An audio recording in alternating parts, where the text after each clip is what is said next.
Candle stick ही क्यों use करते हैं? कभी आपने सवाल पूछा है ये कि जैसे आप स्टॉक मार्केट में आए, लोगों ने बोला कि कैंडल स्टिक यूज़ करना चाहिए, क्यों यूज़ करना चाहिए, ओपन हाई लो सारी चीज़ें बताती हैं, फेयर इनफ, इतना तो समझ में आ गया। लेकिन आपने कभी ये बैठ के सोचा है कि हम यही चार्ट क्यों यूज़ करते हैं, ना कि लाइन चार्ट या ग्राफ चार्ट आता है वगैरह? Have you ever thought about that? क्योंकि देखो, हम मार्केट में उतर तो आते हैं, बट जब तक बेसिक्स क्लियर नहीं होंगी हम पैसा नहीं बना पाएंगे।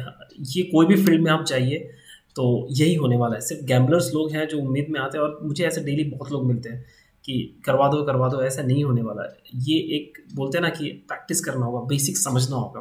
तो कभी आपने सोचा है कि क्यों कैंडल स्टिक हम यूज़ करते हैं? क्या आपने कभी सोचा है कि ये हर एक कैंडल कुछ बता रहा है? Why don't we use line chart? ठीक है, मार्केट में ये भी है, लेकिन आपने कभी देखा है कि ये यूज़ कर रहे हैं ज़्यादातर लोग? नहीं। बस सोचने की कोशिश किया है, या सिर्फ भीड़ चाल चल रहा है, सब यूज़ कर रहे हैं इसके लिए हम यूज़ कर रहे हैं, या फिर इसके अंदर और भी एरिया चार्ट आता है? Why don't we use this one? क्यों सिर्फ और सिर्फ हम कैंडल स्टिक ही यूज़ करते हैं? इसका लॉजिक समझो पहले आप।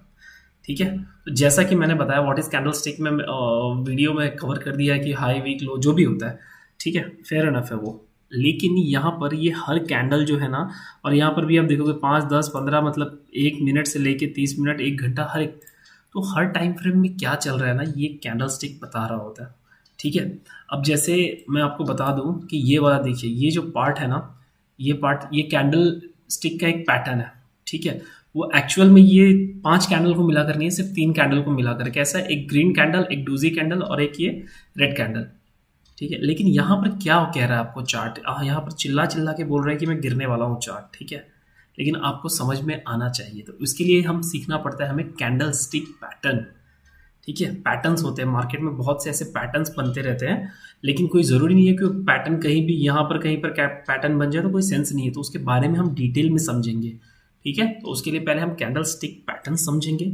उसके बाद कैंडल स्टिक फॉर्मेशन का जो बोलते हैं ना, कि वो एक ऐसा वीडियो होगा जो आप अगर समझ गए तो आपको प्रो और जो नए लोग आते हैं ना, उन चीज़ों में डिफ्रेंशिएट करके दे देगा। वो एक स्पेशल वीडियो होगा, तो उसके ऊपर भी हम आएंगे। लेकिन सोचो कि कैंडल स्टिक क्यों यूज़ करते हैं, तो उसके पीछे का लॉजिक जो है, पैटर्न्स बनते हैं इसके अंदर, बायर्स सेलर्स का पॉइंट ऑफ व्यू क्या है।